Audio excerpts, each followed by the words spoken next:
اللهم لعن أول ظالم ظلم حق محمد وآل محمد وآخر تابع له على ذلك.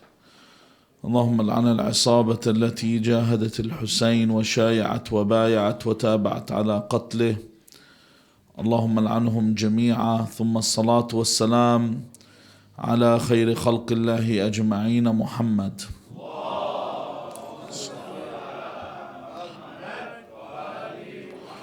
وعلى أهل بيته الطيبين الطاهرين، واللعنة الدائمة على أعدائهم أجمعين إلى قيام يوم الدين.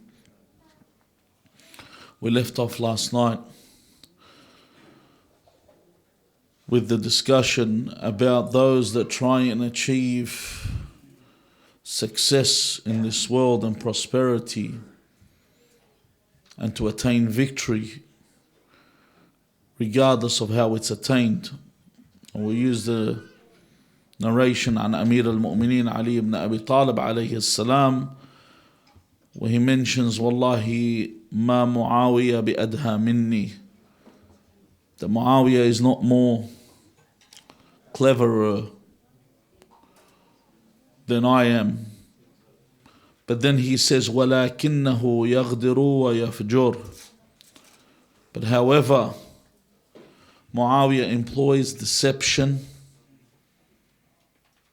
and Muawiyah is immoral. He will commit iniquities in order to achieve his objectives. And then Amir al-Mu'mineen salawatullahi wa salamu alayhi says وَلَوْلَا كَرَاهِيَّةُ الْغَدْرِ لَكُنْتُ مِنْ أَدْهَى النَّاسِ. In other words, if deceit wasn't so reprehensible, it wasn't something Allah looked down upon so much, he said, I would be the cleverest.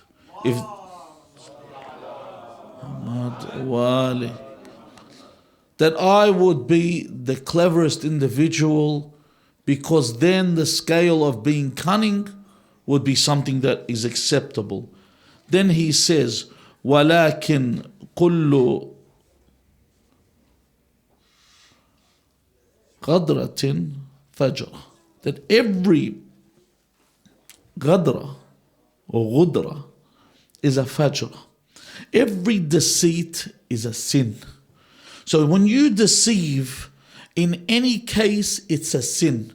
In Islam, we don't have deception. For example, I'll give you an example. If you are in war, say for example, right now you are in the south of Lebanon,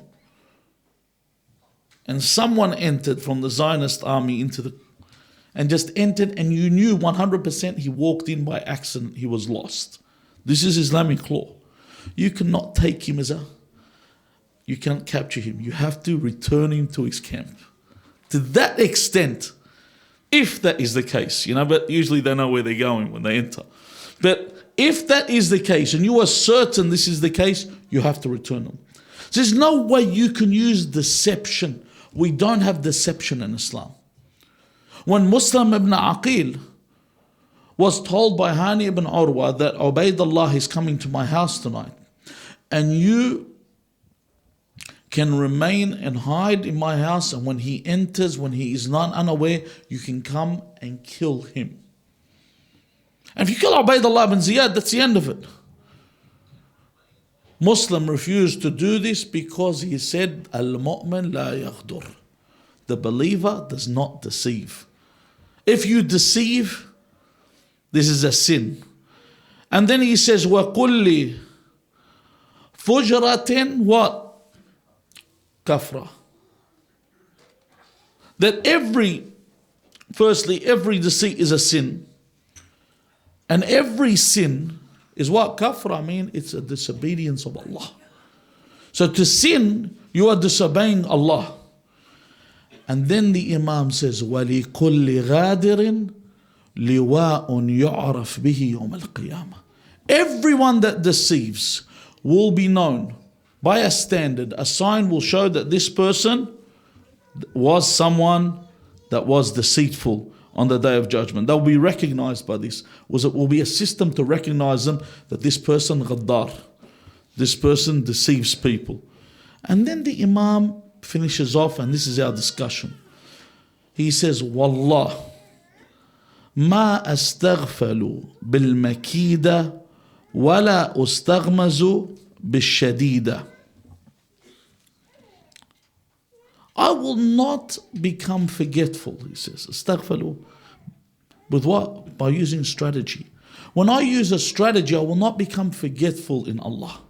Because in order for me to undertake this objective and come to the right conclusion, I will not become forgetful of my duty to Allah Azza wa Jal, nor will I let any hardship overpower me. So any hardship will come too much, this is the only way, hektimshi. When you go overseas and you see people when they're working in trade. Like I remember one relative of mine, he was telling me a story, he wanted to open a shop where he would sell, it was a butcher and a bakery. He said to me, I told him, why'd you leave? He said, because I saw things that I didn't like. I said, like what? He said, the butcher, when he was grinding the meat, he said, and there's a difference in price between lamb and beef. The lamb is almost double the price of the beef. He said, now the butcher would mix the mince with the lamb and the beef to make money. And I told him, you can't do that. He said, if you work other than this way, you won't make money. There's no way for you to make money in another way. But this is wrong. I will not let a hardship overpower me. In contrast to Muawiyah, Amir al-Mu'mineen had pristine behavior and his conduct. He was the example of all religious laws and ethics. He kept Islamic requirements even in adverse circumstances. No matter how bad it was, he would keep the Islamic requirements as they were. And he would not allow, Amir al-Mu'mineen did not allow his chaste life to be tarnished in any way. That he knew what the people needed. He knew that the people, they knew, how, especially with some countries, people just work.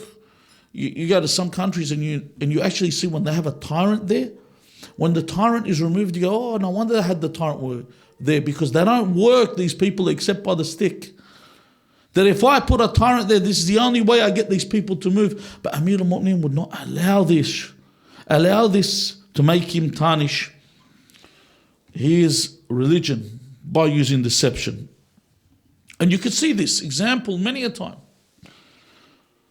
When they usurped the Khilafah of Amir al-Mu'mineen, when they took the Khalifa off him, Abu Sufyan came and said to Amir al-Mu'mineen, I will stand with you and we'll fill the streets. We will fight on your side and we'll take back your Khilafah. Amir al-Mu'mineen refused to put his hand in the hand of Abu Sufyan. In the Battle of Siffin, when Muawiyah and his soldiers cut off the water, the river Euphrates, they actually cut the water off and they refused to let the army of Amir al-Mu'mineen Ali ibn Abi Talib alayhi salam get to the water. They refused to even allow them to get to the water. Amir al-Mu'mineen Ali ibn Abi Talib alayhi salam and his army, they moved forward, they pressed forward, they overtook the banks, the river banks, and they were in control of the water. See, before this, just to give you an idea, Muawiyah had already mentioned this to Amr ibn al-As. He said, we will, just to get you to the point, he said, we will cut the water off the army of Ali. And Amr ibn al-As said, do you think he will allow this? We won't give them water. He said, do you think that Amir al-Mu'mineen will allow this to continue? He will overpower you. Then he will take over the river. And then what will happen? He will prevent you from drinking. And Muawiyah said to Amr ibn al-As, you don't know Ali. Ali won't prevent anyone from drinking water. And he said, سَأَغْلُبُ دُنْيَايَ بِدِينِ Ali. I will win my world using the religion of Ali. Because Ali sticks to religion. He doesn't move left or right from what is he doesn't move left or right to what is the laws of Allah Azza wa Jal, and what is considered to be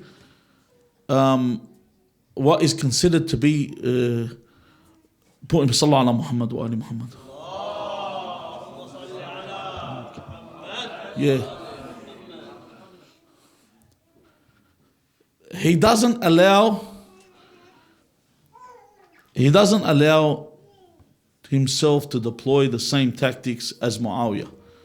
So, sallallahu ala Muhammad wa ali Muhammad. No, the kid, bro, the kid. Assalamu alaikum.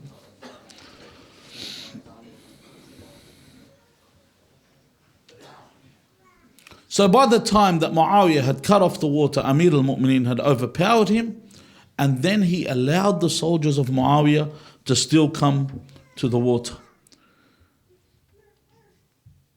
Also, when Muawiyah had remained in the position that he was put, initially he was put in that position, as we mentioned, during the time of Umar ibn al-Khattab, had placed him in the position of where he was in Damascus, and he remained there. He was strengthened by Uthman during his Khilafah. By the time Amir al-Mu'mineen Ali ibn Abi Talib alayhi salam was in position, Mughira came up to Amir al-Mu'mineen and said, why don't you leave Muawiyah there? Strategy. Leave him there. And then allow him to take allegiance for you. Like he's with you, he takes allegiance with you. Then after he's taken allegiance, then you remove him. Do you understand what I mean? Eventually, you won't have all these problems. You're not going to have these wars like Sallallahu ala Muhammad wa ali Muhammad.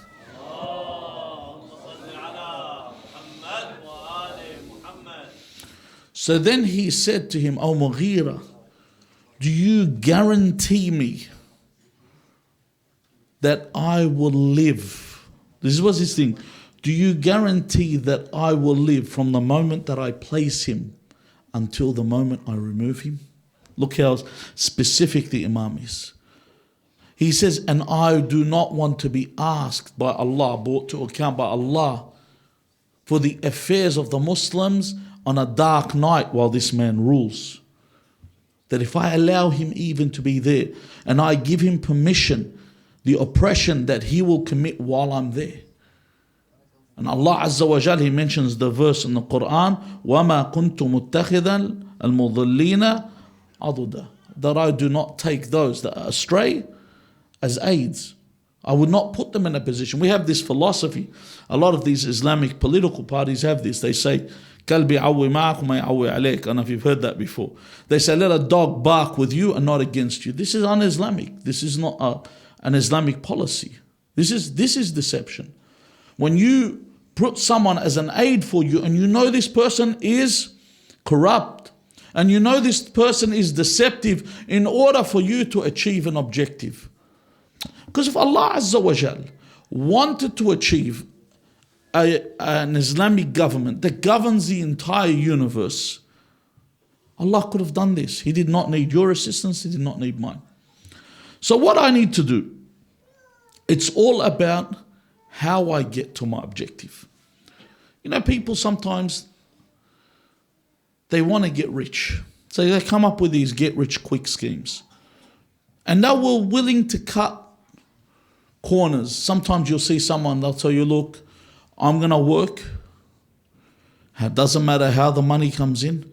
Once I make my money and I feel that I've done enough, then I'll repent to Allah, I'll go to the Hajj, I'll return, and then I'll start living. But I'll be left with what? All the income I have and all the finances I have is made up of what?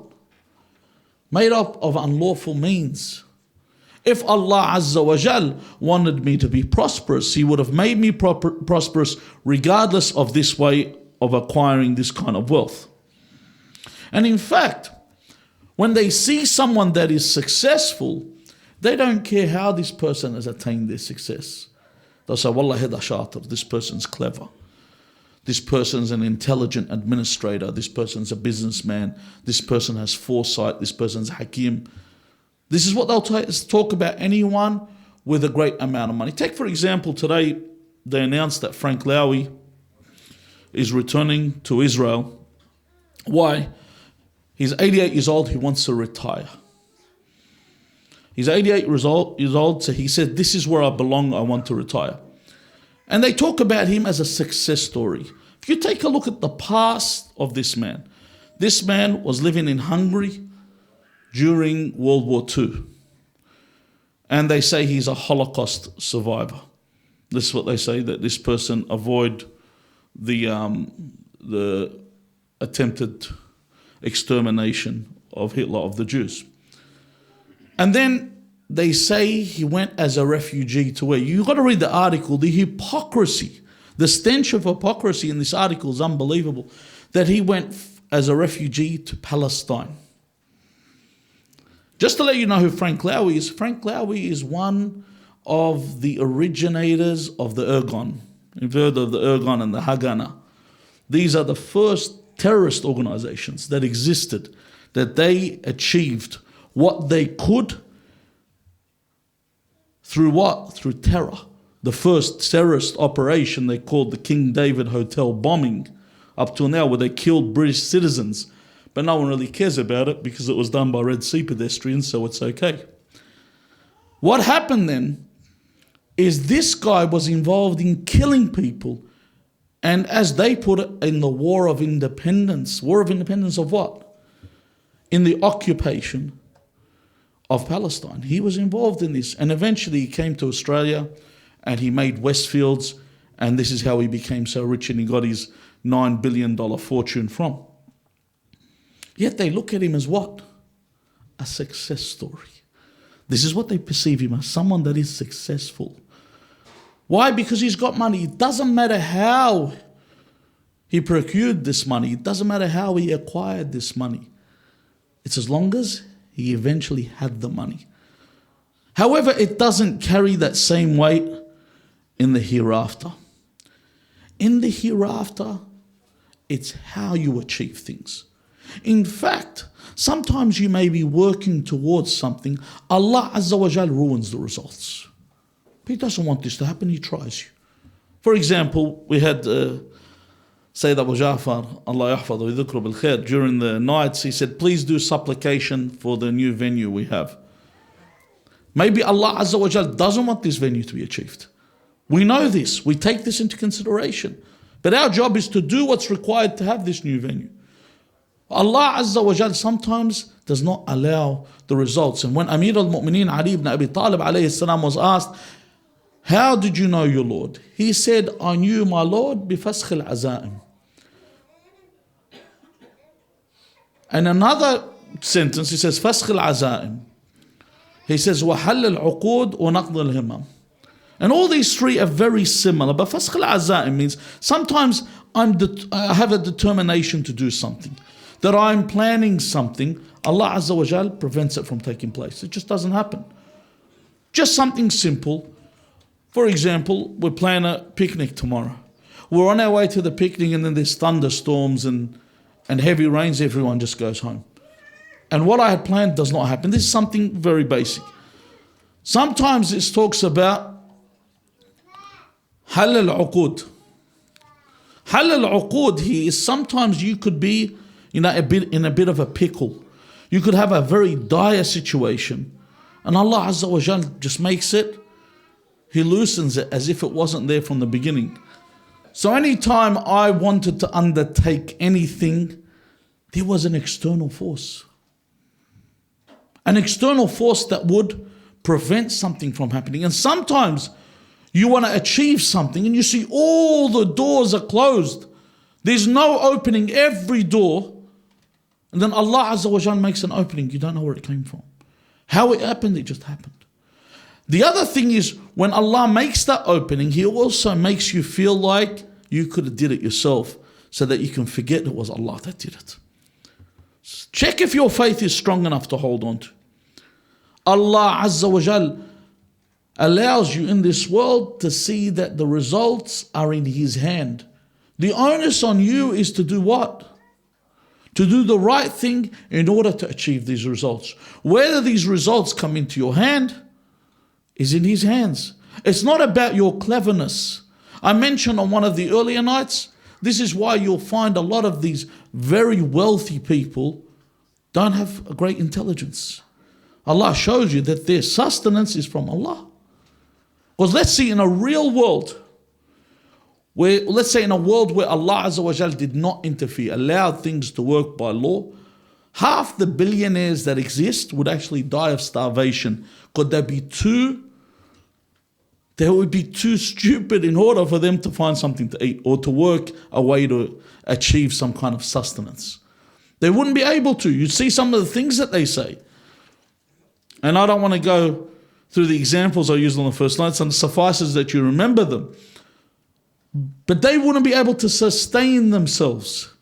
But Allah Azza wa Jal shows that He is the one that gives the final result. Now, in one of the narrations, a man comes up to the fourth holy Imam, Al-Imam Ali ibn al-Hussein Zayn al-Abidin alayhi salam, and he says to him that I am someone that is mubtala, that I am mubtala, that I have been brought under a bala, a trial that Allah has tried me with women. He said to the point that, wal-iyadu billah, he says, I fornicate. He says, but every time I fornicate, the following day I fast to expiate for it. So for example, I commit a sin and then the following day I fast.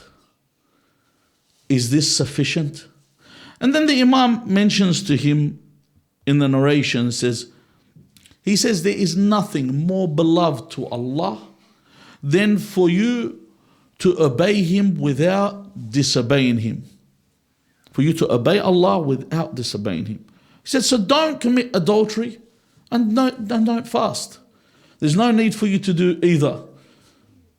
Then at this point they say, in the narration says, the fifth Imam, Al-Imam Muhammad al-Baqir alayhi salam, takes the man aside. And he mentions this hadith. He says to him, تعمل, he says to the man, عمل أهل النار وترجو أن تدخل الجنة, that you do the actions of the inhabitants of the fire and you hope or expect from Allah to put you in paradise. So if I'm doing something that, I mentioned my objective might be a good objective. For example, say I want to become rich so I can feed the poor. But if I'm doing it in a way where I'm stealing money to achieve this amount, even though my intention is later that I wish to give to the poor, but I'm doing the actions of who? The inhabitants of the fire. Do I expect then Allah to give me paradise? And then the famous hadith of Amir al-Mu'mineen salawatullahi wa salamu alayhi says, لا طاعة لمخلوق في معصية الخالق. There's no way that you can obey any creation at all whilst you disobey Allah Azza wa Jal.